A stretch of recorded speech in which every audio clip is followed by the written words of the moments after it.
পৃথিবীর অনেক দুর্লভ একটি জায়গাতে অবস্থিত ভয়ানক এক জেল, যেখানে মূলত থাকে পৃথিবীর সবচাইতে ভয়ানক কয়েদিরা। আর এই জেলখানার নিয়মকানুনগুলো এতটাই কঠিন ছিল যে সেখানে যদি কোনো সাধারণ কয়েদিরা যায় তাহলে তার পক্ষে সেই জেলখানায় বসবাস করাটা ছিল নরকের মতো। কারণ সেখানে কয়েদিদের উপর করা হয় ভয়ানক অত্যাচার, যেটা কোনো সাধারণ মানুষের পক্ষে সহ্য করা সম্ভব নয়। তাই সেই জেলখানাকে পৃথিবীর জাহান্নামও বলা হয়ে থাকে। আর এই জেলখানার টর্চারগুলো দেখলে যে কোনো সাধারণ মানুষের আত্মা কেঁপে উঠবে। এমনই এক ভয়ানক জেলখানায় চলে আসে মাইক নামক একজন ব্যক্তি, যে কিনা খুবই সহজ সরল এবং ভালো একজন মানুষ ছিল। তবে এই জেলখানায় আসার পরেই তার পুরো জীবনটাই যেন বদলে যায়। তার সাধারণ জীবনটা পরিণত হয়ে যায় জাহান্নামে। তবে পরবর্তীতে তার সঙ্গে কি ঘটেছিল আর সে কিভাবেই বা পৌঁছে গিয়েছিল এমন ভয়ানক জেলখানাতে, এই মুভির গল্পটি সাধারণ কোনো জেলখানার গল্প নয়, বরং এই পুরো গল্পটিতে আমাদের সমাজের বাস্তব চিত্রগুলোই ফুটে উঠেছে। মানুষ যে আসলে কতটা ভয়ঙ্কর এবং নির্মম হতে পারে সেটাই আমরা দেখব আজকের এই পুরো মুভিটির গল্পে।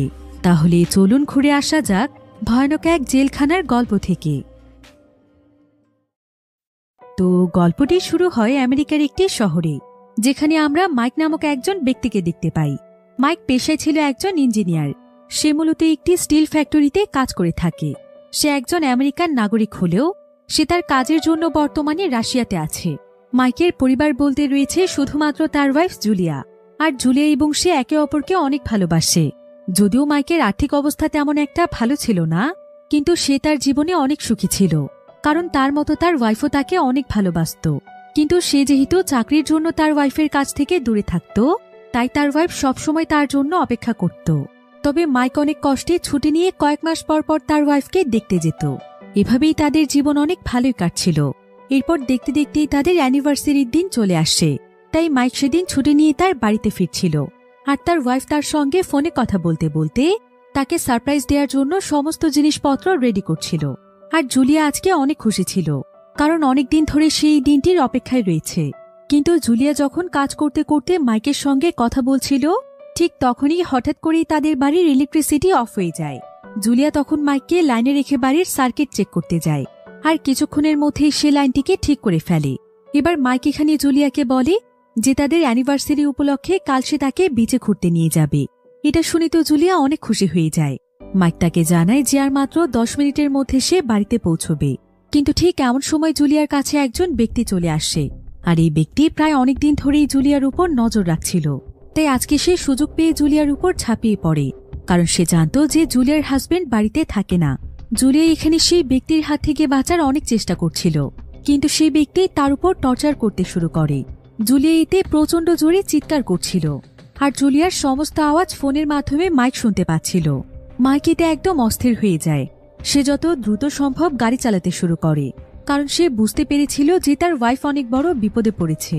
আর সে একটি চাকু দিয়ে জুলিয়াকে মেরেই ফেলছিল। যদিও জুলিয়া বাঁচার আপ্রাণ চেষ্টা করছিল, কিন্তু কিছুতেই কোনো লাভ হয় না।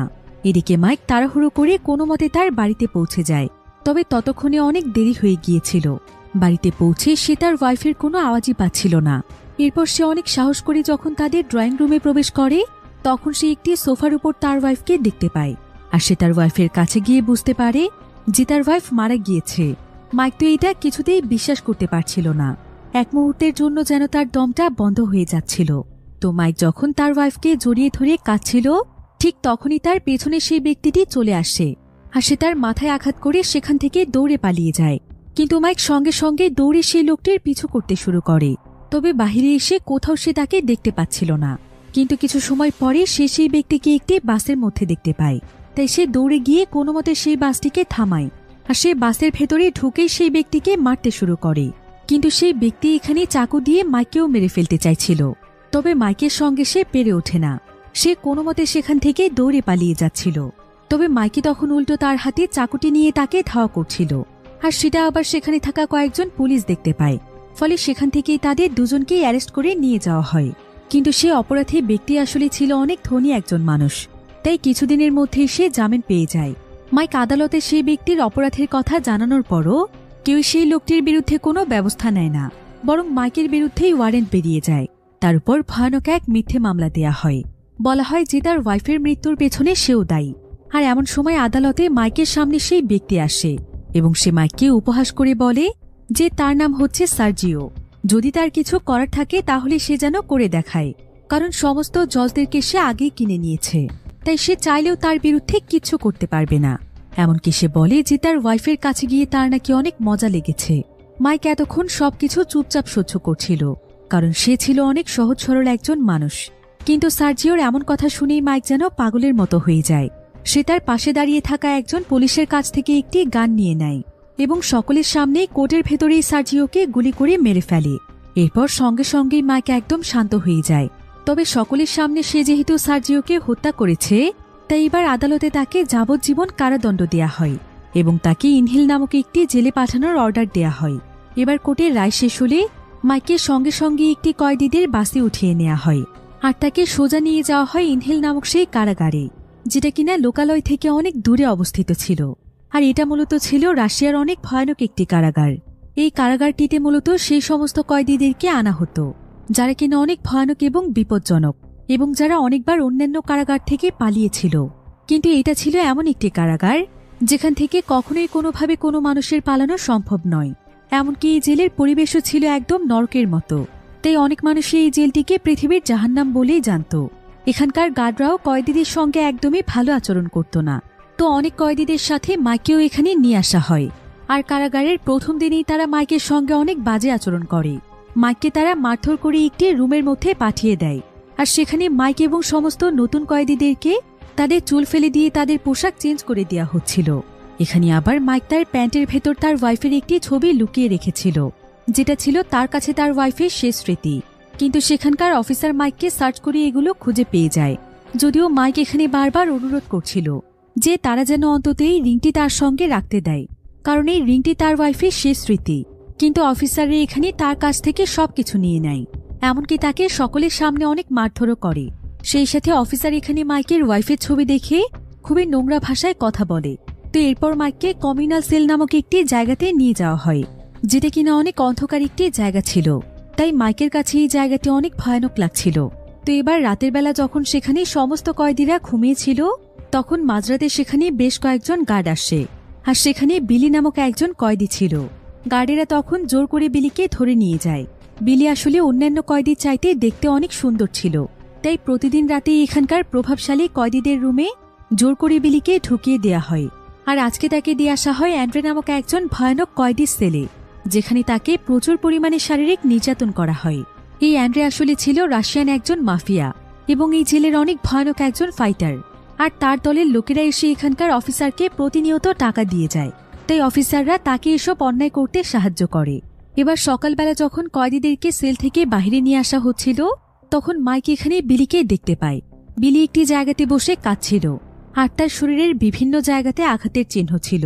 গতকাল রাতে সে আসলে বিলির চিৎকারের আওয়াজ শুনতে পেয়েছিল, কিন্তু সে বুঝতে পারছে না যে আসলে তার সঙ্গে কি হয়েছে। এদিকে কয়েদিদের লাইনের মধ্যে অ্যান্ড্রে নামক সেই কয়েদিটিও ছিল, আর সে এখানে মাইককে দেখে তাকে নিয়ে মজা করছিল, তাকে তার ওয়াইফের হত্যাকারী বলে খ্যাপাচ্ছিল, যেটা শুনে মাইক প্রচণ্ড রেগে যায়। এমন সময় অ্যান্ড্রে তাকে ধাক্কা দিলে মাইকও তখন তার উপর আক্রমণ করে বসে। তারা কয়েদিদের লাইন ভেঙে সেখানে লড়াই শুরু করে, যদিও গার্ডরা তাদেরকে বারবার নিষেধ করছিল, কিন্তু এখানে কেউই কোনো কথা শুনছিল না। আর এমন সময় কয়েকজন গার্ড এসে মাইককে চেপে ধরে, তবে তারা অ্যান্ড্রেকে কিছুই বলে না, বরং এই লড়াইয়ের শাস্তি হিসেবে তারা মাইককে জেলের টর্চার সেলে পাঠিয়ে দেয়, যেটা কিনা ছিল জেলটির অনেক ভয়ানক একটি জায়গা। এমনকি সেখানে যেই টয়লেট ছিল, সেই টয়লেটটিও ওভারফ্লো হয়ে বাহিরে টয়লেটে নোংরা পানি চলে আসছিল, যার ফলে দুর্গন্ধে সেই জায়গাতে মাইকের পক্ষে টেকাই যাচ্ছিল না।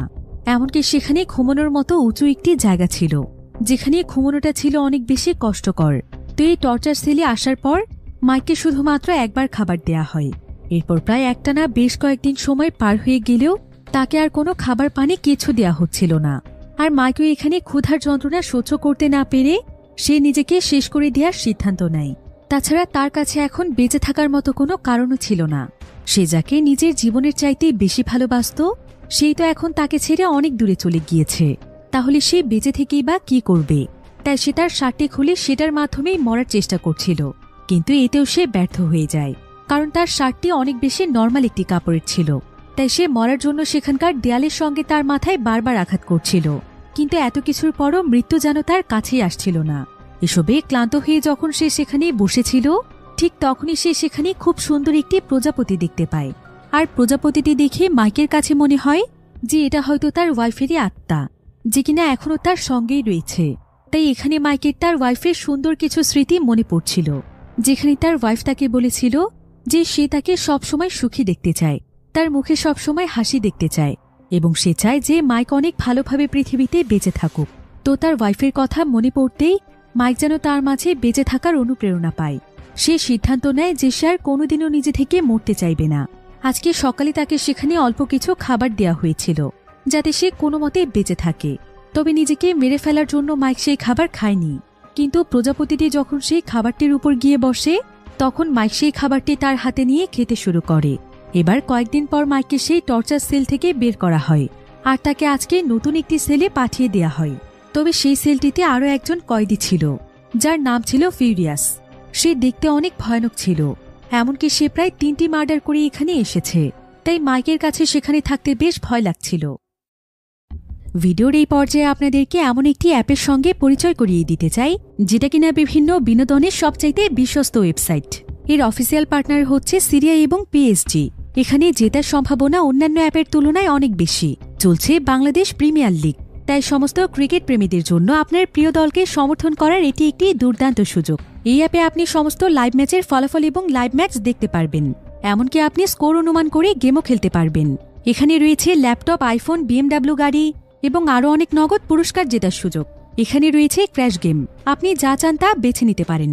রেজিস্ট্রেশনের সময় আমার প্রোমোকোড ব্যবহার করে আপনার প্রথম ডিপোজিটের উপর 30,000 টাকা এবং বিনামূল্যে স্পিন পেতে পারেন। আপনি সহজ পদ্ধতির মাধ্যমে সহজেই আপনার জেতা টাকা তুলতে পারবেন। তাহলে আর দেরি কিসের? পিন কমেন্টে দেওয়া লিঙ্কের মাধ্যমে রেজিস্ট্রেশন করুন, অথবা গুগলে গিয়ে সার্চ করুন 1xbet লিখে। রেজিস্ট্রেশনের সময় KEYAE এই প্রোমোকোডটি ব্যবহার করুন এবং বোনাস পান। এটা শুধুমাত্র একটি বিজ্ঞাপন। এই সমস্ত অ্যাপে আর্থিক ক্ষতির সম্ভাবনা রয়েছে, তাই এই ধরনের অ্যাপ থেকে দূরে থাকুন। তো মাইককে এখানে একজন অফিসার বলে যে মাইক চাইলে তারা তাকে এই সেলটি পরিবর্তন করে দিতে পারবে, কিন্তু এর বিনিময়ে মাইককে টাকা দিতে হবে।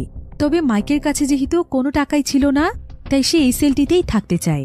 তবে সেলে প্রবেশ করে সে একদম চুপচাপ ছিল। সে আসলে এমন কিছু করতেই চাইছিল না যাতে ফিউরিয়াসের সঙ্গে তার ঝামেলা হয়, বরং সে চুপচাপ সেখানে গিয়ে তার বিছানায় শুয়ে পড়ে। তবে ফিউরিয়াসকে দেখে মাইকের কাছে তেমন একটা খারাপ মনে হয় না, কারণ ফিউরিয়াস একদম চুপচাপ ছিল আর সে নিজের মতোই সেখানে সময় কাটাত। এমনকি সে প্রায় সবসময়ই বই পড়তে ব্যস্ত থাকত। মাইক তার সামনে দিয়ে চলাচল করলেও সেদিকে সে খুব একটা মনোযোগ দিত না। তো এভাবেই এই সেলে মাইকের প্রায় বেশ কয়েকদিন সময় পার হয়ে যায়, কিন্তু এখন পর্যন্ত ফিউরিয়াস তার সঙ্গে একটি কথাও বলেনি। তবে অন্যদিকে আস্তে আস্তে মাইকের সঙ্গে বিলি নামক সেই কয়েদির পরিচয় হয়। সে বিলির কাছ থেকে সবকিছু জানতে পারে যে বিলির সঙ্গে আসলে কি কি ঘটছে। আসলে এখানকার প্রায় সমস্ত কয়েদি রাশিয়ান ছিল, কিন্তু বিলি এবং সে ছিল আমেরিকান। তো মাইক যখন বিলির সঙ্গে কথা বলছিল, ঠিক তখনই তাদের কাছে হুইলচেয়ারে বসা একজন কয়েদি আসে, যার নাম হচ্ছে হেনরি। সেও ছিল তাদের মতোই আমেরিকান, তাই সে এসে তাদের সঙ্গে অনেক গল্প করে। তবে হেনরি ছিল অনেক পুরনো একজন কয়েদি, তাই এই জেলের আনাচে কানাচে যা কিছু রয়েছে সবকিছু হেনরি জানত। মাইক তখন হেনরি এবং বিলির সঙ্গেই জেলের ব্যাপারেই কথা বলছিল, আর এখানেই তাদের তিনজনের মধ্যে অনেক ভালো বন্ধুত্ব হয়ে যায়। আর হেনরির কাছ থেকে তারা জানতে পারে যে অ্যান্ড্রে নামক যে কয়েদি বিলিকে এভাবে টর্চার করছে, সেই কয়েদি আসলে মূলত এই পুরো জেলটিকেই কিনে নিয়েছে। তার ইশারাতেই এখানকার সবকিছু পরিচালিত হয়। সে রাশিয়ার অনেক কুখ্যাত একজন ধনী মাফিয়া। হেনরি এখানে মাইককে একটি পরামর্শ দেয়। সে মাইককে বলে যে জেলের মধ্যে টাকা দিয়ে সবকিছু পাওয়া যায়, তাই বাইরের মাইকের অ্যাকাউন্টে যদি কোনো টাকা পয়সা থেকে থাকে, তাহলে সে যেন কোনো মানুষের মাধ্যমে তার টাকা এখানে নিয়ে আসে এবং টাকাগুলোকে সাবধানে রেখে দেয়। তাহলে যে কোনো সময় সে যে কোনো বিপদ থেকে টাকা দিয়ে বাঁচতে পারবে। তো এবার সেদিন রাতের বেলা মাইক যখন ঘুমোচ্ছিল, তখন সে তার ওয়াইফকে নিয়ে সেদিন রাতের ভয়ানক স্বপ্ন দেখছিল, যে কিভাবে সেই নরপশু তার ওয়াইফের উপর ঝাঁপিয়ে পড়েছিল। তার ওয়াইফ আতঙ্কে এবং ভয়ে কতটা কষ্ট পেয়েছিল। আর এই সমস্ত দৃশ্য দেখতে দেখতে সে ঘুমের মধ্যেই চিৎকার করে উঠছিল, যেটা ফিউরিয়াসের কাছে একদমই ভালো লাগছিল না। ফিউরিয়াস তখন মাইকের কাছে এসে মাইকের মুখ চেপে ধরে। তবে ফিউরিয়াস এখানে তাকে আর তেমন কিছু বলে না, বরং সে তাকে একদম চুপচাপ থাকতে বলে। তবে মাইক এখানে অনেক বেশি ভয় পেয়ে গিয়েছিল। সে ভাবছিল ফিউরিয়াস তাকে মেরেই ফেলবে। তাছাড়া যেদিন থেকে সে সেলের মধ্যে এসেছে, সেদিন থেকে সে আতঙ্কে ঠিকমতো ঘুমোতে পর্যন্ত পারছে না। কারণ ফিউরিয়াস তার সেলের মধ্যে শব্দ একদমই পছন্দ করে না। তাই মাইক ভয়ে সেখানে নড়তে পর্যন্ত পারে না। তাই সেদিন কোনো মতে সকাল হয়ে যাওয়ার পর মাইক হেনরির কাছ থেকে কিছু টাকা ধার নেয়, আর সে সোজা সেখানকার অফিসারের কাছে যায়, যার উপর এখানকার সমস্ত কিছুর দায়িত্ব রয়েছে। মাইক তখন তার হাতে সেই টাকা দিয়ে তাকে বলে যে দয়া করে সে যেন তার সেলটি পরিবর্তন করে দেয়, কারণ ফিউরিয়াসের ভয়ে সে থাকতে পারছে না। ফিউরিয়াসকে দেখলেই তার অনেক ভয় লাগে, কিন্তু অফিসার এখানে তার কথা শুনে হাসে আর বলে, তোমার লজ্জা করল না? সামান্য কিছু টাকা নিয়ে তুমি আমার কাছে এসেছো? এইটুকু টাকায় কোনো কাজ হবে না। তাই মাইক তখন মন খারাপ করে সেখান থেকে চলে আসে। আর সেদিন আবার তার সঙ্গে জ্যাক নামক একটি ছেলে দেখা করতে আসে। জ্যাক আসলে হচ্ছে তার ওয়াইফের ছোট ভাই। তো জ্যাক এখানে মাইককে বলে যে সে যেন একদম মন খারাপ না করে, তার ভাগ্যে যা ছিল তাই হয়েছে। তাছাড়া সে তো নিজের হাতে তার ওয়াইফের হত্যাকারীকে শাস্তি দিয়েছে, এর থেকে বড় পাওনা আর কি হতে পারে। তাছাড়া জুলিয়াকেও তারা খুব সুন্দরভাবে দাফন করেছে, আর সে একজন উকিলের মাধ্যমে চেষ্টা করছে মাইকের শাস্তি কিছুটা কমানো যায় কিনা। তাই মাইককে কোনো টেনশন করতে হবে না। এরপর জ্যাক মাইককে কিছু টাকা দেয় এবং বলে যে সে শুনেছে যে জেলের মধ্যে বিভিন্ন জায়গাতে টাকার প্রয়োজন হয়, তাই মাইক যেন এই টাকাগুলো তার প্রয়োজন মতো খরচ করে। মাইক তখন জ্যাককে ধন্যবাদ জানায়। এবার পরের দিন মাইক সহ আরও অনেক কয়েদিকে একটি জায়গাতে নিয়ে আসা হয়। আর এখানে আসার পর মাইক জানতে পারে যে এভাবে কয়েদিদেরকে জেলের বাইরে নিয়ে এসে এখানে কাজ করানো হয়। আর এই কাজগুলো ছিল অনেক পরিশ্রমের কাজ, কিন্তু বাধ্য হয়ে প্রত্যেকটি কয়েদিকে এই কাজগুলো করতে হয়, যেটার বিনিময়ে তাদেরকে সামান্য পরিমাণ টাকা দেয়া হয়। আর এই টাকাগুলো তারা জেলের মধ্যে খরচ করতে পারবে। তো এখানে প্রত্যেকটি কয়েদি অনেক পরিশ্রম করে কাজ করছিল, কিন্তু মাইক আসলে এই ধরনের কাজ কোনোদিনও করেনি, তাই সে সহজেই এই কাজগুলো করতে পারছিল না। তখন একজন অফিসার এসে তাকে অনেক গালাগাল দিচ্ছিল। তাই মাইক তখন অন্যান্য কয়েদির দেখা দেখি চেষ্টা করছিল ভালোভাবে কাজগুলো সম্পন্ন করার। এবার কাজ শেষ হলে যখন তারা আবারও কারাগারে ফিরে আসে, তখন তাদের সবাইকে দুপুরের খাবার খাওয়ানোর জন্য নিয়ে যাওয়া হয়। মাইক, বিলি, হেনরি এবং আরও একজন নতুন কয়েদির সঙ্গে খেতে বসেছিল। তবে বিলিকে দেখতে পেয়ে এমন সময় সেখানে অ্যান্ড্রে চলে আসে। আর অ্যান্ড্রে তাদের সবাইকে দুর্বল পেয়ে তাদেরকে বিভিন্ন আজে বাজে কথা বলতে থাকে। এমনকি সে তাদের খাবারগুলো নষ্ট করে দিয়ে চলে যায়। কিন্তু তাদের কারোই সাহস ছিল না অ্যান্ড্রের সঙ্গে লড়াই করার, তাই সেদিন তাদেরকে না খেয়েই থাকতে হয়। এবার কারাগারের মাঠে এসে মাইক দেখতে পায় যে এখানে নাকি প্রতিনিয়ত স্পার্কা নামক একটি গেম হয়। আর এই গেমটি মূলত আয়োজন করা হয় কয়েদিদেরকে নিয়ে, যেখানে কারাগারের সবচাইতে শক্তিশালী কয়েদিরাই অংশ নেয়। আর এই গেমটির সবকিছুই মূলত পরিচালনা করে এখানকার জেনারেল। তবে এই প্রত্যেকটি ম্যাচ শুরু হওয়ার আগে এখানে যে কোনো দুজন কয়েদিদের মধ্যে ভয়ানক ফাইট হয়। সেখানে অনেক বড় বড় ক্যাসিনো কোম্পানির মালিকেরা আসে এবং তারা এই কয়েদিদের উপর কোটি কোটি টাকা বাজি ধরে। এতে করে তাদেরও যেমন লাভ হয়, তেমন এখানকার কর্মরত প্রত্যেকটি অফিসারই লক্ষ লক্ষ টাকা উপার্জন করে। এটা মূলত ছিল কয়েদিদেরকে কাজে লাগিয়ে তাদের একটি বিজনেস। তাছাড়া অনেক ধনী গেস্টরা এই ম্যাচগুলো এনজয় করতে আসে, তারাও অফিসারদেরকে অনেক টাকা দিয়ে যায়। এমনকি এখানকার জেনারেলও বিভিন্ন কয়েদিদের উপর বাজি ধরে থাকে। বিশেষ করে অ্যান্ড্রে ছিল তার সবচাইতে প্রিয় খেলোয়াড়, কারণ অ্যান্ড্রে হচ্ছে অনেক শক্তিশালী। তাই অ্যান্ড্রের উপর সে যতবারই বাজি ধরেছে, অ্যান্ড্রে ঠিক ততবারই জিতেছে। তো এবারও জেনারেল অ্যান্ড্রের উপরই বাজি ধরেছিল। আর অ্যান্ড্রেও এখানে মুহূর্তের মধ্যেই প্রত্যেকটি কয়েদিকে হারিয়ে দিচ্ছিল। তো পরপর কয়েকটি ম্যাচ জিতে যাওয়ার পর অ্যান্ড্রে বিলিকে তার সঙ্গে ফাইট করার জন্য অফার করে, কিন্তু বিলি তখন ভয় পেয়ে সঙ্গে সঙ্গে সেখান থেকে চলে যায়। তবে অ্যান্ড্রে যেহেতু প্রতিদিন রাতেই বিলির উপর টর্চার করত, তাই বিলি আজকে তার মোকাবেলা করার সিদ্ধান্ত নেয়। সে তার টুথব্রাশটিকে ঘষে ঘষে ধারালো করে ফেলে। এরপর অফিসাররা যখন বিলিকে অ্যান্ড্রের কাছে দিয়ে আসে, বিলি তখন অ্যান্ড্রেকে তার তৈরি অস্ত্র দিয়ে আক্রমণের চেষ্টা করে, কিন্তু অ্যান্ড্রে তার সমস্ত প্ল্যান বুঝে যায়।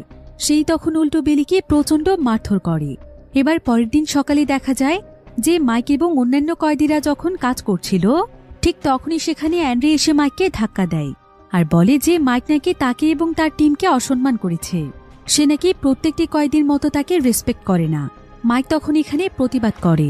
সে অ্যান্ড্রেকে বলে যে বিনা কারণে সে কেন তার পেছনে লেগে আছে, সে তো তার কোনো ক্ষতি করেনি।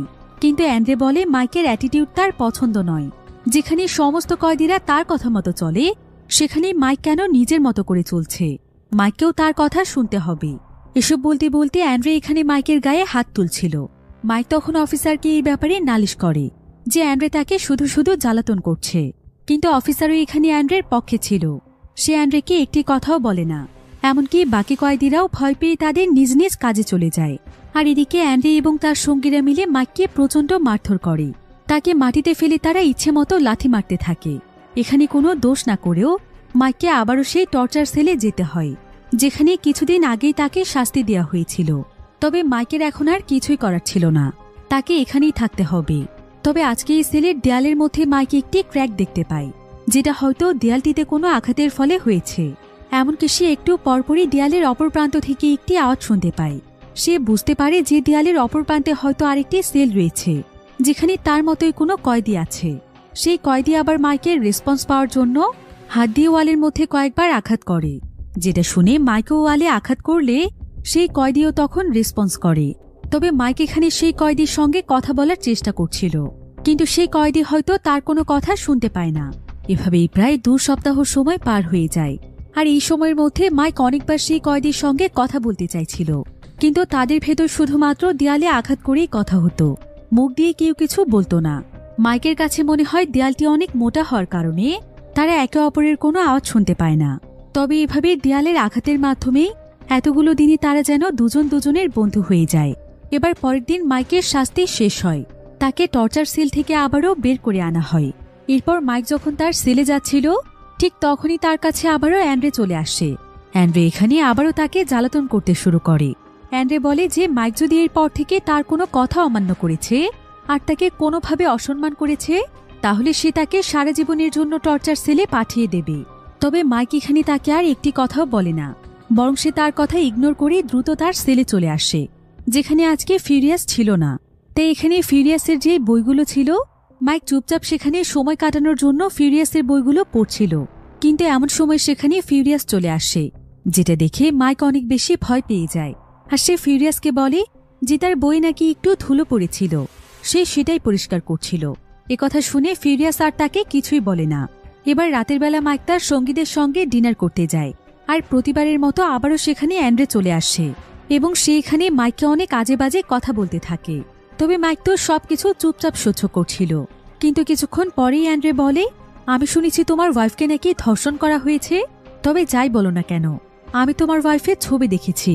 শুধু সেই ধর্ষণকারী কেন, তোমার ওয়াইফকে দেখলে কোনো পুরুষেরই মাথা ঠিক থাকার কথা না। তবে এই কথা শুনেই মাইক যেন একদম পাগলের মতো হয়ে যায়। সে তো এমনিতেই তার ওয়াইফের কথা চিন্তা করতে করতে অনেক ডিপ্রেসড হয়ে গিয়েছে, তার উপর আবার নিজের ভালোবাসার মানুষকে এত নোংরা কথা বলায় সে অ্যান্ড্রের মতো শক্তিশালী মানুষকেও ইচ্ছে মতো মারতে থাকে। কেউ তাকে থামিয়ে রাখতে পারে না। সে অ্যান্ড্রের অবস্থা একদম খারাপ করে দেয়, যার ফলে মাইককে আবারও সেই টর্চার সেলে পাঠিয়ে দেয়া হয়। এবার বেশ কিছুদিন পর দেখা যায় যে হঠাৎ করে জেলের বাইরের একটি জায়গাতে অনেক ভয়াবহ একটি মাইন বিস্ফোরণ হয়, যার ফলে সেখানকার মাটির মধ্যে বিশাল বড় একটি গর্ত তৈরি হয়ে যায়। আর এই সুযোগকে কাজে লাগায় বিলি। বিলি তখন আস্তে আস্তে জেলের ভেতর থেকে গর্তটিকে বড় করে একদিন সেই গর্তের মাধ্যমে জেল থেকে পালিয়ে যাওয়ার চেষ্টা করছিল। তার সঙ্গে ছিল আরও একজন কয়েদি। তো তারা দৌড়ে পালানোর সময় একজন অফিসার তাদেরকে দেখে ফেলে, আর সে সঙ্গে সঙ্গে সেই লোকটিকে গুলি করে মেরে ফেলে। তবে বিলি কোনোভাবে বেঁচে গেলেও সেই অফিসার তাকে ধরে আবারও জেলখানাতে নিয়ে আসে। আর জেনারেল এখানে তাকে শাস্তি হিসেবে সেদিন রাতে প্রত্যেকটি হিংস্র কয়েদিদের রুমে দিয়ে আসে এবং প্রত্যেকের কাছ থেকে টাকা নেয়। অন্যদিকে আমরা মাইককে দেখতে পাই। মাইক এখন অনেক বেশি স্ট্রং হয়ে গিয়েছে। সে আসলে ভালোভাবেই বুঝতে পেরেছে যে এভাবে দুর্বল হয়ে থাকলে সেই জেলে টিকতে পারবে না, কারণ এখানে শুধুমাত্র শক্তিশালী কয়েদিদের রাজত্ব চলে। তাই সেবার মনে মনে প্রতিজ্ঞা করেছে যে সেই এখন হবে জেলের সবচাইতে ভয়ানক কয়েদি, যার ভয়ে সবাই কাবু হয়ে থাকবে। এ কারণে টর্চার সেলেই মাইক নিজেকে স্ট্রং বানানোর ট্রেনিং শুরু করে দেয়। সে প্রতিনিয়ত বিভিন্ন ধরনের কঠিন কঠিন ব্যায়াম করে তার শরীরের প্রত্যেকটি মাসলকে অনেক স্ট্রং বানাতে থাকে। টর্চার সেলের বিভিন্ন ছোটখাটো জিনিসকে কাজে লাগিয়ে সে খুব ভালোভাবেই নিজেকে শক্তিশালী বানানোর ট্রেনিং করতে পারছিল। এভাবেই প্রায় বেশ কিছুদিন সময় পার হয়ে যায়। এরপর মাইককে যখন টর্চার সেল থেকে বের করে আনা হয়, মাইক তখনও তার ট্রেনিং চালিয়ে যাচ্ছিল। বিভিন্ন ভারী ভারী জিনিস দিয়ে সে ট্রেনিং করত। এমনকি ফিউরিয়াস যখন ঘুমিয়ে থাকত, তখনও মাইক তাদের বিছানাকে কাজে লাগিয়ে কোনো শব্দ না করে ট্রেনিং করত। এভাবেই দিনের পর দিন সে অনেক শক্তিশালী হয়ে যাচ্ছিল। তবে তার এই ট্রেনিংয়ের ব্যাপারে কেউ জানত না। এমনকি মাইককে যখন কয়েদিদের সঙ্গে মাঠে কাজ করতে নিয়ে যাওয়া হতো, মাইক তখন ইচ্ছে করেই সবচাইতে কঠিন কাজটি করতে চাইত। এভাবে করে সে আরো স্ট্রং হয়ে যায়। আস্তে আস্তে সে অনেক ভারী ভারী জিনিসও তুলতে পারে। যদিও বেশ কয়েকদিন ফিউরিয়াস মাইকের এই বিষয়টি লক্ষ্য করে কিন্তু সে এতে খুশি ছিল। সে তার কোনো ব্যাপারে কিছুই বলে না। এবার বেশ কয়েকদিন পর স্পার্কা ফাইটিংয়ে আবারও ফাইটের আয়োজন করা হয়, যেখানে প্রতিবারের মতো অ্যান্ড্রে ছিল প্রধান ফাইটার। আর এবার অ্যান্ড্রের বিপরীতে ফাইট করবে মাইক। তাই অ্যান্ড্রে তো ফাইটের আগেই তাকে নিয়ে অনেক মজা করছিল, কিন্তু মাইক এই ফাইট নিয়েছিল খুবই সিরিয়াস, কারণ এতগুলো দিন সে এই দিনটির জন্যই ট্রেনিং করেছে। এবার কিছুক্ষণের মধ্যেই ফাইট শুরু হলে দেখা যায় যে মাইক যেহেতু এই ধরনের ম্যাচের আগে কোনোদিনও খেলেনি, তাই তার শরীরে শক্তি থাকা সত্ত্বেও সে অ্যান্ড্রেকে নিয়ন্ত্রণ করতে পারছিল না। হাজার চেষ্টা করেও সে অ্যান্ড্রেকে একটি আঘাতও করতে পারছিল না। অ্যান্ড্রে তো এখানে তাকে মারতে মারতে তার অবস্থা খারাপ করে দেয়। এমনকি তার চোখের মধ্যেও সে এতটা জোরে আঘাত করে যে মাইক সবকিছু একদম ঝাপসা দেখছিল। তবে এখানেই মাইকের তার ওয়াইফের কথা মনে পড়ে যায়, যে কিভাবে সেই নরপশু তার ওয়াইফের উপর টর্চার করেছিল, আর অ্যান্ড্রে তার ওয়াইফকে কতটা বাজে কথা বলেছে। এসব মনে পড়তেই মাইক তার মাঝে আবারও সাহস ফিরে পায়। সে অ্যান্ড্রের পা ধরে তাকে এমন জোরে আছাড় দেয় যে অ্যান্ড্রে তার নিয়ন্ত্রণ হারিয়ে ফেলে, আর মাইক তাকে অনবরত মারতে থাকে। সকলে তো এতে একদম অবাক হয়ে যায়, এমনকি অফিসাররাও এটা বিশ্বাস করতে পারছিল না যে অ্যান্ড্রে এত বাজেভাবে মার খাচ্ছে। মাইক অ্যান্ড্রেকে সকলের সামনে মারতে মারতে রক্তাক্ত করে ফেলে। এই প্রথমবার কোনো কয়েদি অ্যান্ড্রেকে হারাতে পেরেছে। তবে মাইক তো অ্যান্ড্রেকে মেরেই ফেলতে চাইছিল। আর এখানে মাইকের এমন ভয়াবহ রূপ দেখে প্রত্যেকটি কয়েদি অনেক ভয় পেয়ে যায়। এখানে যে অফিসাররা বাজি ধরতে এসেছিল তারা অনেক টাকার বাজি হেরে যায়। জেনারেলেরও অ্যান্ড্রের জন্য অনেক লস হয়ে যায়। আর এই ঘটনার পর অ্যান্ড্রে তার সমস্ত পপুলারিটি হারিয়ে ফেলে। সে এরপর আরও বেশ কয়েকটি ম্যাচেও মাইককে হারাতে পারে না। ফলে আস্তে আস্তে অফিসাররাও মাইকের পক্ষে চলে আসে, আর জেনারেল এখন মাইকের উপরই বাজি ধরে। ফলে তার অনেক টাকা লাভ হচ্ছিল। তাই সে কিছুদিন পরপরই বিভিন্ন ম্যাচের আয়োজন করছিল, যেখানকার প্রধান ফাইটার হচ্ছে মাইক। আর মাইকও দিনের পর দিন নিজেকে আরও বেশি যোগ্য প্রমাণ করার জন্য জেনারেলের কথা মতো বিভিন্ন কয়েদিদের সঙ্গে ফাইট করত। সে অনেক হিংস্রভাবে তাদেরকে মারত। তবে এসব কিছুর পেছনে সবচাইতে লাভ হতো জেনারেলের, কারণ জেনারেল মাইককে যেন তার হাতের পুতুল বানিয়ে ফেলেছিল। সে মাইককে ব্যবহার করে প্রচুর পরিমাণে টাকা উপার্জন করত। আর মাইকও আস্তে আস্তে অনেক বেশি বদলে গিয়েছিল। তার ভেতরে আগের মতো সেই সরলতা ছিল না। তবে মাইকের এই বিষয়টি বিলের কাছে একদমই ভালো লাগে না, কারণ সে মাইককে তার সরলতার জন্যই অনেক পছন্দ করত। এমনকি ফিরিয়াসের কাছেও বিষয়গুলো ভালো লাগছিল না। তারা দুজন আসলে খুব ভালোভাবেই বুঝতে পেরেছিল যে জেনারেল শুধুমাত্র মাইককে তার লাভের জন্য ব্যবহার করছে। তাই প্রত্যেকটি ম্যাচে আসলে মাইক জিতছে না, বরং বাজি ধরে জিতে যাচ্ছে জেনারেল। এবার আজকের ম্যাচ শেষ করে মাইক যখন তার রুমে আসে তখন সে তার চুল দাড়ি সবকিছু কেটে ফেলছিল। তবে এমন সময় সেখানে ফিরিয়াস চলে আসে। ফিরিয়াস দেখতে পায় যে মাইক একদম তার চেহারাই বদলে ফেলেছে, তাকে পুরোপুরি একজন মাফিয়া গ্যাংস্টারের মতোই দেখাচ্ছে। তাই ফিরিয়াস প্রথমবারের মতো মাইকের সঙ্গে কথা বলে। সেখানে মাইককে বলে, জানো মাইক, তোমার সরলতাকে আমি অনেক পছন্দ করতাম। তুমি এখন নিজেকে যেটা দেখানোর চেষ্টা করছো তুমি আসলে সেটা নও।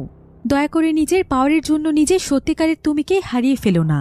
আর এই কারাগারে শক্তিশালী হওয়াটা ঠিক আছে, কিন্তু অফিসারদের হাতের পুতুল হয়ে যেও না। তাদেরকে তোমার উপর বাজি ধরে জিততে দিও না, ওরা তোমাকে ব্যবহার করছে। তবে মাইক এখানে শুধু চুপচাপ তার কথাগুলো শোনে, সে আর একটি কথাও বলে না। এবার কিছুদিন পর রাশিয়ার ইন্ডিপেন্ডেন্স ডে ছিল, আর এটা যেহেতু একটি রাশিয়ান কারাগার ছিল তাই কারাগারের সবাই এই দিনটিকে পালন করতে অনেক ব্যস্ত হয়ে পড়েছিল। ফলে বিলির কাছে আজকে অনেক বড় একটি সুযোগ রয়েছে এখান থেকে পালিয়ে যাওয়ার, কারণ বিলি আর এখানে একদিনও থাকতে চাইছিল না। এখানে তার প্রত্যেকটি মুহূর্তই যেন নরকের মতো কাটছিল। প্রতিদিন রাতে টর্চার সে সহ্য করতে পারছে না, আর তাকে আজকে পালাতে সাহায্য করবে হেনরি। আসলে হেনরি যেহেতু এই কারাগারের সবকিছু জানত, তাই এই কারাগারের চাবি কোথায় থাকে সেটাও তার জানা আছে। ফলে হেনরি অনেক কষ্ট করে বিলিকে কারাগারের চাবি এনে দেয়। বিলি তখন তাকে মন থেকে ধন্যবাদ জানায়। এরপর সে বিদায় নেওয়ার জন্য মাইকের কাছে চলে যায়, আর সে মাইককে জানায় যে সে আজকে এখান থেকে চলে যাচ্ছে। এদিকে মাইকের আজকে স্পেশাল একটি ফাইট ছিল, আর আজকে তার সঙ্গে ফাইট করার জন্য অন্য একটি কারাগার থেকে ফালিয়া নামক একজন কয়েদিকে আনা হয়েছে, যে কিনা অনেক ভয়ানক একজন ফাইটার ছিল। তো তারা এখানে প্রথমে একে অপরের সঙ্গে পরিচিত হয়। কিন্তু আজকে যেহেতু ইন্ডিপেন্ডেন্স ডে ছিল তাই তাদের ফাইটটি স্থগিত করে আজকে তাদেরকে আনন্দ করতে বলা হয়। এবার সেদিন রাতের বেলা পার্টিতে যখন সবাই ডিনার করতে ব্যস্ত ছিল তখন এই সুযোগে বিলি পালিয়ে যাওয়ার চেষ্টা করছিল, কিন্তু ঠিক তখনই সেখানে জেনারেল চলে আসে আর তারা বিলিকে ধরে ফেলে। এখানে আমরা জানতে পারি যে হেনরি আসলে বিলিকে ধোঁকা দিয়েছে। হেনরি নিজে জেনারেলকে বিলির ব্যাপারে সবকিছু বলে দিয়েছে, সামান্য কিছু মেডিসিনের বিনিময়ে সেই কাজটি করেছে, কারণ এই মেডিসিনগুলো না খেলে সে অনেক অসুস্থ হয়ে যায়। তবে হেনরি যখন জেনারেলকে বিলির ব্যাপারে সবকিছু বলছিল, তখন সেই সবকিছু আড়ালে থেকে দেখতে পেয়েছিল ফিউরিয়াস। তবে বিলি তো এটা কোনোভাবে কল্পনাও করতে পারেনি যে হেনরি তার সঙ্গে এমন করবে। তো জেনারেল এখানে বিলিকে আবারও বন্দি বানিয়ে ফেলে। এবার পরের দিন কারাগারে আবারও ফাইটের আয়োজন করা হয়, আর ফালিয়াকে বলা হয় যে যদি সে কোনোভাবে এই ফাইটে জিততে পারে তাহলে তার জন্য স্পেশাল গিফট রয়েছে। আর ফালিয়া আসলে ছিল অনেক শক্তিশালী, সে অনেক শক্তিশালী ফাইটারদেরকেও হারিয়ে দিয়েছে। তাই আজকে প্রথমবার মাইক যেহেতু ফালিয়ার সঙ্গে লড়ছে, তাই মাইক তার কৌশলগুলো ধরতে পারছিল না, ফলে ফালিয়া খুব সহজেই ম্যাচটি জিতে যায়। এরপর সেদিন রাতের বেলা ফালিয়াকে তার প্রাইজ দেয়া হয়, আর এই প্রাইজ আসলে ছিল বিলি।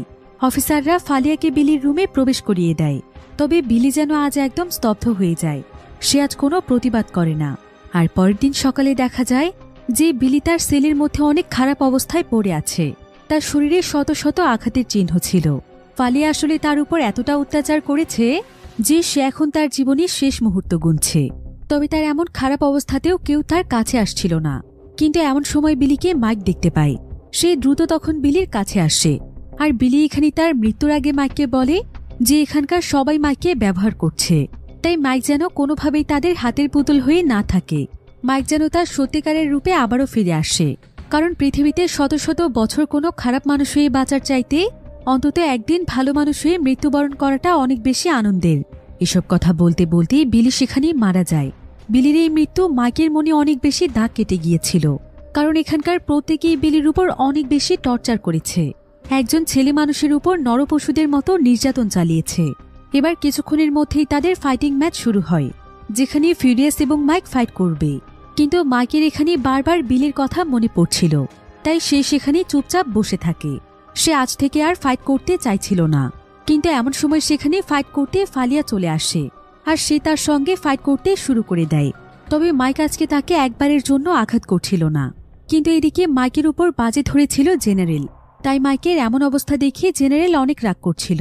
কিন্তু মাইকের এভাবে চুপচাপ দাঁড়িয়ে থাকার কারণে ফালিয়া খুব সহজেই এই ম্যাচটি জিতে যায়। কিন্তু জেনারেল এতে প্রচণ্ড রেগে গিয়েছিল, তাই সে তখন মাইককে শাস্তি দেওয়ার জন্য টেনে সেখান থেকে নিয়ে যায়, কারণ মাইক জানিয়ে দিয়েছিল যে আজকের পর থেকে সে আর ফাইট করবে না। এরপর দেখা যায় যে মাঠের মাঝখানে একটি পিলারের সাথে সে মাইকের হাতগুলো উঁচু করে তাকে সেখানে বেঁধে রেখেছে, আর সেখানে প্রচণ্ড রোদ ছিল, তাই মাইকের সেখানে থাকতে অনেক কষ্ট হচ্ছিল। কিন্তু ঘন্টার পর ঘন্টার সময় পার হয়ে গেলেও তারা মাইকের বাঁধন খুলে দেয় না। অন্যদিকে আমরা ফিউরিয়াসকে দেখতে পাই, যে কিনা একটি জায়গাতে হেনরিকে একা পেয়েছিল, তাই সে সুযোগ বুঝে হেনরির কাছে আসে। তার কাছে আবার ছোট্ট একটি কেরোসিনের বোতল ছিল। ফিউরিয়াস তখন হেনরির শরীরে কেরোসিনগুলো ঢালতে থাকে। হেনরি তো এতে অনেক ভয় পেয়ে যায়, আর সে জানতে চায় যে ফিউরিয়াস তার সঙ্গে কেন এমন করছে। ফিউরিয়াস তখন বলে কারণ সে সহজ সরল একটি ছেলের বন্ধু হয়ে শেষ পর্যন্ত তাকে ধোঁকা দিয়েছে, এমনকি তার জন্য বিলিকে মরতে হয়েছে। সেদিন যদি সে বিলিকে সত্যিই পালাতে দিত তাহলে বিলির জীবনটা বেঁচে যেত। সে বিলির মৃত্যুর জন্য দায়ী, তাই তারও বাঁচার কোনো অধিকার নেই। তবে হেনরি এখানে ফিউরিয়াসের কাছে বারবার ক্ষমা চাইছিল, কিন্তু ফিউরিয়াস তখন তার শরীরে আগুন লাগিয়ে দেয়, ফলে হেনরি সেখানেই মারা যায়। অন্যদিকে আমরা মাইককে দেখতে পাই। একটানা প্রায় বেশ কয়েকদিন সময় পার হয়ে গেলেও জেনারেল মাইককে সেখানেই ঝুলিয়ে রেখেছিল। কেউ তাকে একটিবারের জন্য সাহায্য করতে আসে না। রোদ, ঝড়, বৃষ্টি সবকিছুই তাকে স্পর্শ করে চলে যায়, কিন্তু এতে তারও যেন কোনো অনুভূতি ছিল না। সে কষ্ট পেতে পেতে নিজের সমস্ত অনুভূতিকেই যেন হারিয়ে ফেলেছে। কিন্তু এত কষ্টের পরও সে কোনোভাবেই ফাইট করতে রাজি ছিল না, কারণ সে জানত সে ফাইট করে জিতলে জিতে যাবে এখানকার অসৎ অফিসাররা। কিন্তু জেনারেল সিদ্ধান্ত নিয়েছে যে মাইক যতদিন পর্যন্ত ফাইট করতে রাজি না হবে ততদিন পর্যন্ত তাকে এভাবেই ঝুলিয়ে রাখা হবে। তবে অন্যদিকে জেলের আরও বড় দুজন গ্যাংস্টার ছিল, তাদের প্রত্যেকেরই টিম ছিল অনেক বড়। তো এই দুজন গ্যাংস্টার যখন প্রতিনিয়ত মাইকের অবস্থা লক্ষ্য করছিল তখন মাইকের জন্য তাদের অনেক খারাপ লাগছিল, কারণ অ্যান্ড্রের জন্য একসময় তার এই জেলে থাকতে পারছিল না, আর আজকে এই মাইককেই কিনা এতটা কষ্ট সহ্য করতে হচ্ছে। এসব কথা চিন্তা করে এই দুই গ্যাংস্টারের টিম এখন এক হয়ে যায়। এবার পরের ম্যাচে যখন তাদেরকে ফাইট করতে বলা হয় তখন তারা দুজনেই এখানে জানিয়ে দেয় যে তাদের বিনোদন এবং টাকা উপার্জনের জন্য তারা নিজেদের মধ্যে আর ফাইট করবে না। এসব কথা শুনে অফিসাররা অনেক দুশ্চিন্তায় পড়ে যায়, কারণ এখন কোনো কয়েদি তাদের কথা শুনতে চাইছিল না। তাই তারা চাইলেও এখন প্রত্যেকটি কয়েদিকে মাইকের মতো শাস্তি দিতে পারবে না। তবে কয়েদিদের এমন সিদ্ধান্তে অফিসার এবং জেনারেল সহ সবাই অনেক বেশি ক্ষিপ্ত হয়ে গিয়েছিল, কারণ তারা কেউ যদি ফাইট না করে তাহলে তো তারা আর টাকা উপার্জন করতে পারবে না। এখন কয়েদিদের এমন বিদ্রোহ দেখে তাদের হেড অফিসার জেনারেলকে অর্ডার দেয় মাইককে যাতে মুক্ত করে দেয়া হয়। এরপর জেনারেল তখন মাইককে মুক্ত করে কারাগারের হসপিটালে পাঠিয়ে দেয়, কারণ তার শরীরের অবস্থা অনেক খারাপ ছিল। তবে অসুস্থ অবস্থায় মাইক বারবার তার ওয়াইফকে দেখতে পাচ্ছিল, যেখানে তার ওয়াইফ তাকে বলে যে মাইক এখন একদম সঠিক রাস্তায় আছে আর তার ওয়াইফ মাইকের জন্য অনেক প্রাউড ফিল করছে, যেটা শুনে মাইক তার মনে অনেক শান্তি পায়। এবার মাইক সুস্থ হয়ে যাওয়ার পর তাকে তার সেলে ফিরিয়ে আনা হয়। এরপর একদিন রাতের বেলা দেখা যায় যে মাইকের সেলের ব্লকের মধ্যে হেড অফিসার আসে, যার নাম হচ্ছে রুশ। রুশ আসলে মাইকের উপর অনেক ক্ষিপ্ত হয়েছিল, কারণ মাইকের জন্য সমস্ত কয়েদিরা এখন তাদের বিরুদ্ধে চলে গিয়েছে। তো অফিসার রুশ এখানে এসে মাইককে বলে যে তাকে এখন তার জীবনের শেষ একটি ফাইট করতে হবে, আর সে চাইলেও এখন এই ফাইট থেকে দূরে সরতে পারবে না, কারণ সেটার জন্য তারা সমস্ত ব্যবস্থা আগেই করে রেখেছে। যে সমস্ত কয়েদিরা মাইকের পক্ষে ছিল তাদের সবাইকেই তারা তাদের সেলে লক করে দিয়েছে। এদিকে মাইকের এখানে কোনো কিছু বলার আগেই অফিসাররা সেখানে মিলাক নামক একজন কয়েদিকে নিয়ে আসে, যে কিনা দেখতে একদম দানবের মতো ছিল, এবং এই কয়েদি ছিল অনেক বেশি হিংস্র। আসলে তার মানসিক সমস্যা ছিল, আর সে তার সামনে যাকেই পেত তার উপরে খুবই ভয়ানকভাবে হামলা করত। এমনকি সে প্রায় 2 টন পর্যন্ত ওজন এক হাতেই তুলে ফেলতে পারত। তাই অফিসাররা তাকে এতদিন আলাদা একটি সেলের মধ্যে বন্দী করে রেখেছিল, আর যখনই কোনো কয়েদিকে মারতে হয় তখনই তারা মিলাকের মাধ্যমে তাকে মেরে ফেলে। তো অফিসাররা মিলাককে মাইকের সামনে ছেড়ে দিয়ে দূরে চলে যায়। মাইক তো এখানে মিলাককে দেখে অনেক ভয় পেয়ে গিয়েছিল, আর মিলাকও সঙ্গে সঙ্গে গিয়ে মাইকের উপর হামলা করে। সে মাইককে একটি খেলনার মতো করে এদিকে ওদিকে ছুঁড়ে মারতে থাকে, যেটা দেখে অফিসাররা অনেক মজা পাচ্ছিল। আর এক পর্যায়ে মিলাক তো মাইকের গলা চেপে ধরে তাকে মেরেই ফেলছিল। কিন্তু এমন সময় মাইকের সামনে একটি দরজা ছিল। মাইক তখন তার একটি হাত দিয়ে সেই দরজার উপর বাড়ি দিতে থাকে। এতে করে দেখা যায় যে মিলাক একদম শান্ত হয়ে যায়, আর সে মাইককে ছেড়ে দিয়ে সেখানে কিছুক্ষণ চুপচাপ দাঁড়িয়ে থেকে সেও একটি দেয়ালের মধ্যে তার হাত দিয়ে বাড়ি দিতে থাকে। আর এখানে আমরা জানতে পারি যে মিলাক আসলে আর কেউ নয়, বরং সে হচ্ছে সেই কয়েদি যে কিনা মাইকের পাশেরই টর্চার সেলে থাকত, এবং মাইকের সঙ্গে সে হাত দিয়ে বাড়ি দিয়ে কথা বলতো। আর মিলাককে দেখে মাইকও বুঝতে পেরেছিল যে মিলাকে আসলে হচ্ছে সেই কয়েদি, তাই সে হাত দিয়ে বাড়ি দিয়ে তার কাছ থেকে বাঁচার চেষ্টা করছিল। এদিকে মিলাকও যখন এখানে মাইককে চিনতে পারে তখন সে মাইকের কাছে এসে মাইকের চেহারায় হাত বুলিয়ে দেয়। সে ইশারায় তার কাছে ক্ষমা চাইতে থাকে, কারণ মিলাক আসলে মাইককে নিজের বন্ধু মনে করে, কারণ এই জেলের মধ্যে মাইকে হচ্ছে একমাত্র ব্যক্তি যে কিনা মিলাকের সঙ্গে কথা বলার চেষ্টা করেছিল। এদিকে মিলাকের এমন কাণ্ড দেখে অফিসার রুশ এবং তার সঙ্গীরা তো একদম অবাক হয়ে যায়, আর জেনারেল এখানে মাইকের উপর রেগে গিয়ে তাকে মেরে ফেলার জন্য তার দিকে বন্দুক তাক করে। মাইক তখন এখানে চিৎকার করে বলে যে তারা যদি তাকে এখানে মেরেও ফেলে তাও সে আর তাদের জন্য লড়বে না, তাদের স্বার্থের জন্য সে কোনো মানুষকে আঘাত করতে পারবে না। এদিকে মিলাক যখন তার বন্ধুর বিপদ বুঝতে পারে তখন মিলাক দৌড়ে এসে অনবরত অফিসারদের উপর হামলা শুরু করে। সে এক এক করে প্রত্যেকটি অফিসারকে উপরে তুলে আছাড় মারতে থাকে। মিলাক এবং মাইকের সমস্ত ঘটনা দেখে কয়েদিরাও অনেক বেশি উৎসাহিত হয়ে যায়। তারাও এবার অফিসারদের বিরুদ্ধে রুখে দাঁড়ায়, আর তারা সবাই মিলে তাদের প্রত্যেকেরই সেলের দরজা ভেঙে ফেলে এবং বাইরে বেরিয়ে এসে অফিসারদের সঙ্গে লড়াই করতে শুরু করে। এভাবেই সেখানে অনেক বড় একটি ঝামেলা শুরু হয়ে যায়। এর মাঝেই দূর থেকে একজন অফিসারের গুলিতে মিলাক সেখানে মারা যায়। মাইক তো অনেক বেশি কষ্ট পেয়েছিল, মিলাকের জন্য তার অনেক খারাপ লাগছিল। এরপর সে এখানে মিলাককে মন থেকে অনেক শ্রদ্ধা জানিয়ে একটি কাপড় দিয়ে সুন্দর করে তার চেহারা ঢেকে দেয়। এদিকে সমস্ত কয়েদিরা যখন অফিসারদের সঙ্গে লড়াই করতে ব্যস্ত ছিল তখন মাইক সোজা চলে যায় ফিউরিয়াসের সঙ্গে কথা বলতে। সে এখানে ফিউরিয়াসকে জানায় যে ফিউরিয়াস তাকে ঠিকই বলেছিল যে সে যেন নিজের আসল রূপে ফিরে আসে। সে যতই তার রূপ পাল্টে খারাপ সাজার চেষ্টা করুক না কেন, কিন্তু ভেতর থেকে সে কখনোই কোনো খারাপ মানুষ হতে পারেনি। আর বিলি তাকে একটা কথা বলেছিল যেটা তার সারা জীবন মনে থাকবে, সেটা হলো খারাপ মানুষ হয়ে 1000 বছর বাঁচার চাইতে ভালো মানুষ হয়ে অন্তত একদিন বাঁচাটাও আনন্দের বিষয়। এরপর মাইক ফিউরিয়াসকে তার জীবনের সমস্ত ঘটনা বলে যে কিভাবে সে জেল পর্যন্ত এসেছে আর তার এবং তার ওয়াইফের সঙ্গে কতটা নির্মম ঘটনা ঘটেছিল। এরপর এই জেলে এসে হাজারো অত্যাচার সহ্য করার পরে সে নিজেকে পাল্টে ফেলতে বাধ্য হয়েছে মাইকের কথা শুনে ফিউরিয়াস অনেক ইমোশনাল হয়ে যায়। ফিউরিয়াস বলে যে তাকে দেখে অনেক খারাপ একজন মানুষ মনে হলেও প্রকৃত অর্থে সে অনেক নরম মনের একজন মানুষ, আর সেও কখনো অন্যায় সহ্য করতে পারে না। এরপর ফিউরিয়াস মাইককে আরও বলে যে সে চায় মাইক যেন আগের মতোই তার স্বাভাবিক জীবনে ফিরে যায়, আগের মতোই সহজ সরল একজন মানুষ হয়ে জীবনযাপন করে। তাই মাইক চাইলে সে তাকে এখান থেকে পালাতে সাহায্য করতে পারে। এরপর ফিউরিয়াস মাইককে তার সঙ্গে করে তার সেলে নিয়ে যায়, আর সে মাইককে কিছু জরুরি কাগজপত্র দিয়ে বলে যে এখানে সেই সমস্ত অফিসারদের বিরুদ্ধে সমস্ত প্রমাণ রয়েছে যারা এই কারাগারের মধ্যে দুর্নীতি করছে, এমনকি এই কারাগারের মধ্যে কয়েদিদের সঙ্গে কি কি অন্যায় করা হয় সেই সমস্ত বিষয়ের প্রমাণ সে এখানে জমা করে রেখেছে। এমনকি এখানে যে ফাইটিংয়ের মাধ্যমে বাজি ধরা হয় সেই ব্যাপারেও সকল তথ্য আছে।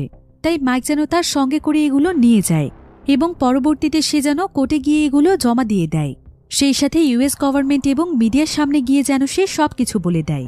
অন্যদিকে কারাগারের এমন ভয়াবহ পরিস্থিতি দেখে অফিসাররা খবর দিয়ে আরও অনেক পুলিশকে তাদের কারাগারে নিয়ে আসে। এরপর সবাই মিলে আবারও একসঙ্গে কয়েদিদেরকে বন্দি বানাতে থাকে। ফলে মাইকের কাছেও পালানোর মতো আর কোনো সুযোগ থাকে না। কিন্তু ফিউরিয়াস একটি প্ল্যান তৈরি করে ফেলেছিল। ফিউরিয়াস এখানে মাইককে বলে যে মাইককে অফিসারদের কাছে গিয়ে শেষবারের মতো ফাইট করতে রাজি হতে হবে, যাতে করে যখন ফাইট শুরু হবে তখন সমস্ত অফিসারদের মনোযোগ ফাইটের দিকেই থাকে, আর এদিকে সে সবকিছু ম্যানেজ করে ফেলবে। তো প্ল্যান মোতাবেক মাইকও ফাইট করতে রাজি হয়ে যায়। তাই পরের দিনই ফালিয়ার সঙ্গে তার ফাইট শুরু হয়। প্রতিবারের মতো মাইক অনেক ভালো ফাইট করছিল, আর আজকের আঘাতে ফালিয়ার কাঁধের হাড় ভেঙে যায়। তাই ফালিয়া মাইকের উপর প্রচণ্ড রেগে যায়। ফলে সে তার জুতোর মধ্য থেকে লুকোনো একটি চাকু বের করে মাইকে সেটা মারতে গেলে চাকুটি একটি রাশিয়ান গ্যাংস্টারের শরীরে গিয়ে লাগে। ফলে জেলের মধ্যে আবারও লড়াই শুরু হয়ে যায়। ফলে তারা আজকে মাইককে মেরে ফেলার সিদ্ধান্ত নেয়। তাই জেনারেল তখন মাইককে নিয়ে কারাগারের একটি গ্যারেজে চলে যায়, যেখানে কখনো কোনো মানুষ প্রবেশ করতে পারে না। তবে ফিউরিয়াস আগে থেকে সেই গ্যারেজে যাওয়ার রাস্তা জানত। তাই মাইককে নিয়ে যাওয়ার সঙ্গে সঙ্গেই ফিউরিয়াস একটি গোপন রাস্তা দিয়ে সেই গ্যারেজের ভেতরে চলে যায়, আর সে পেছন থেকে জেনারেল এবং তার সঙ্গীর উপর হামলা করে। সে তাদের মাথায় আঘাত করায় তারা সেখানে অজ্ঞান হয়ে যায়। এরপর ফিউরিয়াস মাইককে একজন অফিসারের পোশাক পরে ছদ্মবেশ নিতে বলে। মাইক তখন সেটাই করে, আর সে জেনারেলের হাত থেকে তার ওয়েডিং রিংটিও নিয়ে নেয়, যেটা জেনারেল প্রথম দিনই তার কাছ থেকে ছিনিয়ে নিয়েছিল। এবার মাইক এখান থেকে পালিয়ে যাওয়ার আগে সে ফিউরিয়াসকেও তার সঙ্গে যেতে বলে, কিন্তু ফিউরিয়াস তখন তাকে জানায় যে সে চাইলেও এখন তার সঙ্গে যেতে পারবে না, কারণ এই জেলের মধ্যে তার আরও গুরুত্বপূর্ণ একটি কাজ আছে, সেটা শেষ করে সে এখান থেকে পালিয়ে যাবে। এরপর ফিউরিয়াসের প্ল্যান মোতাবেক মাইক জেনারেলের ছদ্মবেশে সোজা গিয়ে জেনারেলের গাড়িতে বসে পড়ে, আর খুব সহজেই সে জেল থেকে বেরিয়ে আসে। অন্যদিকে ফিউরিয়াস সোজা চলে যায় হেড অফিসারের রুমে, অর্থাৎ রুশ নামক সেই অফিসারের কাছে। সে সেখানে গিয়ে রুশের জিপ টেনে ছিঁড়ে ফেলে, আর সে তাকে সেখানে মেরে ফেলে, কারণ তার জন্যই তার পুরো পরিবারের সবাই মারা গিয়েছে। তার জীবনটাই রুশই নষ্ট করেছিল। আর রুশের মৃত্যুর খবর পেয়ে সেখানে অন্যান্য পুলিশেরা আসলে ফিউরিয়াস নিজেই এখানে আত্মসমর্পণ করে, কারণ তার প্রতিশোধ পূরণ হয়েছে। অন্যদিকে আমরা মাইককে দেখতে পাই। মাইক ইউএস গভর্নমেন্ট অফিসের একদম সামনে চলে এসেছিল। সে তার স্বাধীন জীবনে ফিরতে পেরে অনেক খুশি ছিল। মাইক সেদিনই সেই জেলের বিরুদ্ধে সমস্ত প্রমাণ কোর্টে গিয়ে জমা দেয়, আর মিডিয়ার সামনেও জেলটি সম্পর্কে সবকিছু এক্সপোজ করে দেয়। এভাবেই প্রায় 3 মাস সময় পার হয়ে যায়। জেলের বিরুদ্ধে সমস্ত তথ্যই প্রমাণ হয়ে যাওয়ার কারণে জেলটিকে সারা জীবনের জন্য বন্ধ করে দেয়া হয় এবং সমস্ত অফিসারদেরকে চাকরি থেকে বের করে দেয়া হয়। আর মাইক যেহেতু সেই ধর্ষণকারীকে তার ওয়াইফের মৃত্যুর জন্যই খুন করেছিল, তাই মাইককে তার সমস্ত সাজা মাফ করে দেয়া হয়। মাইক আবারও তার খুব সাধারণ জীবনযাপনে ফিরে আসে, ঠিক যেমনটা তার ওয়াইফ জুলিয়া সব সময় চাইত। আর এমনই একটি সুন্দর মুহূর্তের মাধ্যমে গল্পটি এখানেই শেষ হয়ে যায়।